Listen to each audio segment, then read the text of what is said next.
여러분, 비트코인 시장에는요, 정말 신기할 정도로 시계처럼 딱딱 맞아떨어지는 패턴이 하나 있었습니다. 바로 반감기 사이클이죠. 근데 만약에 말이에요. 이 지난 십수년간 우리 모두가 믿어 의심치 않았던 그 공식이 바로 이번에 완전히 깨져버렸다면 어떨 것 같으세요?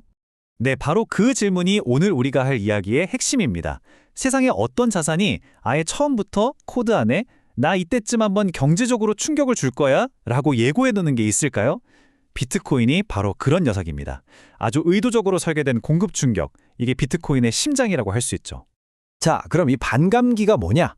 개념은 아주 간단해요. 약 4년에 한 번씩 비트코인을 캐내는, 그러니까 채굴하는 사람들한테 주어지는 보상이 말 그대로 딱 절반으로 줄어드는 겁니다. 이게 뭘 의미하냐면 시장에 새로 풀리는 비트코인의 양을 인위적으로 아주 계획적으로 꽉 조여버리는 거예요. 일종의 예정된 공급 긴축인 셈이죠. 지금 보시는 이 그림이 그걸 정말 한눈에 보여주죠. 보세요. 2012년, 2016년, 2020년 반감기를 거칠 때마다 새로운 비트코인 공급량이 마치 계단처럼 뚝뚝 떨어지는 게 보이실 겁니다. 바로 이겁니다. 이 희소성이 나는 원리가 지난 10여 년간 비트코인 가격 사이클을 움직여온 강력한 엔진이었던 거죠. 자, 그럼 도대체 과거에 이 패턴이 얼마나 기가 막히게 들어맞았는지 한번 되짚어보죠. 첫 번째 이야기, 역사의 4년 주기 메아리입니다. 시작은 2012년 첫 번째 반감기였습니다. 이때 가격이 얼마였냐면 단돈 12달러였어요. 근데 반감기 후에 어떻게 됐을까요? 1150달러까지 그냥 수직 상승합니다. 상승률이 무려 9,500%. 정말 전설의 시작이었죠. 이게 왜 그렇게 중요하냐면요. 바로 이 순간이 사토시 나카모토라는 익명의 개발자가 종이 위에만 그려놨던 그 경제 모델이 와, 이거 진짜 되네? 하고 세상에 처음으로 증명된 순간이었기 때문이에요. 공급을 줄이면 가격은 오른다. 이 단순하지만 강력한 공식이 모든 투자자들의 뇌리에 그냥 확 박혀버린 겁니다. 자, 그리고 4년이 흘러서 2016년 두 번째 반감기가 찾아옵니다. 이때는 650달러에서 무려 2만 달러까지 폭등했죠. 근데 이때부터 뭔가 좀 다른 분위기가 감지되기 시작해요. 시장에 새로운 선수들이 등장하기 시작한 거죠. 바로 그레이스케일이라는 회사가 비트코인 신탁 상품을 내놓은 건데요. 이게 무슨 의미냐면 그때까지는 그거 그냥 이상한 인터넷 돈 아니야? 하던 월가의 넥타이 부대, 즉 기관 투자자들이 처음으로 비트코인을 저거 뭐지? 하고 진지하게 쳐다보기 시작했다는 겁니다. 말하자면 주류 금융으로 들어가는 아주 작은 문이 처음으로 열린 순간이었어요. 그리고 다시 4년 후 2020년 세 번째 사이클이 왔습니다. 이때 보면 상승률 자체는 650%로 이전보단 좀 줄어든 것처럼 보이죠? 하지만 중요한 건 그게 아니었어요. 시장의 덩치 자체가 비교도 안 될 만큼 커졌다는 겁니다. 가격은 8,500달러에서 64,000달러까지 올랐습니다. 이때 시장을 이끈 건 바로 마이클 세일러라는 인물이었어요. 이 사람이 이끄는 마이크로 스트래티지라는 회사가 우리 회사 돈 비트코인에 넣겠다고 선언해버린 거죠. 이건 그냥 한 회사가 비트코인을 샀다는 의미를 넘어서요. 비트코인이 기업의 재무제표에 올라갈 수 있는 어엿한 자산으로 인정받는 엄청난 사건이었습니다. 자, 보세요. 이 세 번의 사이클을 쫙 모아보니까 정말 놀라운 공식이 하나 나오죠. 1단계, 반감기 전에 바닥을 찍는다. 2단계, 반감기 후에 약 2달간 확 오른다. 3단계, 잠깐 30% 정도 숨고르기를 한다. 그리고 마지막 4단계, 약 5달 동안 마지막 불꽃, 피날레 랠리를 펼치면서 최고점을 찍는다. 지난 10년 동안은요, 이 공식이 정말 교과서처럼 거의 완벽하게 작동했어요. 하지만 말입니다. 바로 지금부터 이야기는 180도 달라집니다. 제2장. 이제 그 규칙은 깨졌습니다. 지난 10년 넘게 우리를 단 한 번도 배신한 적 없던 그 시계가, 그 완벽했던 패턴이 정말 이번에도 어김없이 반복될까요? 과거와 지금이 어떻게 다른지 이 표 하나면 모든 설명이 끝납니다. 과거의 게임은 우리 같은 개인 투자자들이 주인공이었어요.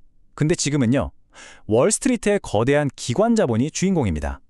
예전에는 암호화폐 거래소라는 아는 사람만 아는 문을 통해서 들어와야 했다면 이젠 그냥 증권사 앱 켜서 주식 사듯이 ETF로 누구나 들어올 수 있는 고속도로가 뚫려버린 거죠.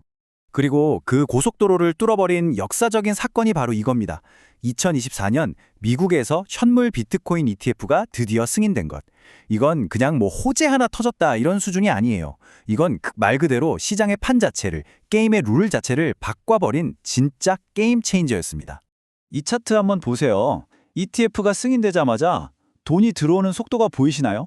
이건 뭐 과거랑은 비교가 안 되는 거의 쓰나미 같은 매수세가 시장을 덮쳐버린 겁니다. 그 결과가 뭔지 아세요? 원래대로라면 간감기 전에는 가격이 좀 주춤해야 되는데 그런 거 없이 그냥 바로 직진해서 사상 최고가를 먼저 뚫어버린 거예요. 패턴이 완전히 깨진 거죠. 자산운용사 그레이스케일이 이걸 아주 정확하게 짚어냈어요. 뭐라고 했냐면 전통적인 공식은 더 이상 유효하지 않다. 딱 한마디로 정리한 겁니다. 기관 자본이라는 이전엔 없던 너무나도 거대한 변수가 나타나서 우리가 알던 옛날 사이클의 규칙은 이제 그냥 폐기 처분됐다는 얘기입니다. 자, 그럼 옛날 지도는 이제 쓸모가 없어졌어요. 그럼 우리는 이제 뭘 보고 길을 찾아야 할까요? 세 번째 이야기에서는 바로 이 새로운 지도를 읽는 법을 한번 알아보겠습니다. 이제는 반감기 하나만 쳐다보고 있으면 안 됩니다. 더 큰 그림을 봐야 해요. 예를 들어 볼까요? SAB셀을측 같은 어려운 이름의 규제가 있는데 이게 뭐냐면 그동안 은행들이 암호화폐 사업을 못하게 꽁꽁 묶어뒀던 족쇄 같은 거였어요. 근데 이게 풀릴 것 같다는 거죠. 이게 풀리면 어떻게 되느냐? 월스트리트에 진짜 큰 돈이 들어올 수 있는 문이 활짝 열리는 겁니다. 또 스테이블 코인이라는 게 있죠? 달러랑 똑같이 움직이는 코인인데 이걸로 1년에 움직이는 돈이 수조 달러예요. 이건 그냥 시장의 혈관, 거대한 유동성 파이프라인인 셈입니다. 여기에 AI가 시장을 분석하고 거래하는 시대까지 왔으니 판이 완전히 달라진 거죠. 특히 이 스테이블 코인 시장을 보면요. USDT, 그러니까 테더랑 USDC가 거의 대부분을 차지하고 있죠. 이 두 코인이 지금 디지털 경제의 수도관, 핵심 인프라 역할을 톡톡히 하고 있는 겁니다. 이 돈이 얼마나 원활하게 도느냐가 암호화폐 시장 전체 건강 상태를 좌우하는 말 그대로 혈액이라고 보시면 돼요. 자, 그럼 이렇게 복잡하고 모든 게 바뀐 상황에서 우리 같은 투자자들은 도대체 어떻게 해야 할까요? 이제부터는 여러분을 위한 실전 가이드, 플레이북을 펼쳐보겠습니다. 가장 중요한 핵심, 딱 두 가지만 기억하세요. 분산과 리스크 관리입니다. 이건 하나의 예시인데요.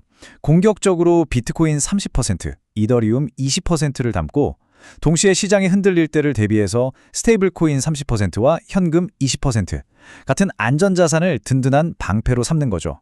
공격과 수비의 밸런스를 맞추는 겁니다. 자, 그럼 구체적인 행동 계획 딱 세 가지로 정리해 드릴게요. 첫째, 이제 우리 시야를 넓혀야 합니다. 반감기만 보지 말고 전 세계에 돈이 얼마나 풀리는지, 그리고 ETF로는 돈이 얼마나 들어오고 나가는지를 함께 체크해야 합니다. 둘째, 나만의 기준선을 만드세요. 예를 들어 6만 달러에서 6만 2천 달러가 무너지면 나는 일단 빠져나온다 같은 명확한 손절 라인을 정해두는 게 중요합니다. 마지막 셋째, 유연해져야 합니다. 미국이 금리를 올리는지 내리는지 같은 큰 경제 흐름에 맞춰서 내 포트폴리오를 계속해서 조율해줘야 한다는 거죠. 정리해볼까요? 우리가 10년 넘게 보물지도처럼 여겼던 4년주기 사이클이라는 낡은 지도는 이제 효력을 잃었습니다. 기관이라는 거대한 플레이어와 ETF라는 새로운 길이 생기면서 게임의 룰 자체가 근본적으로 바뀌어버렸습니다. 자, 이제 마지막 질문을 던져봅니다.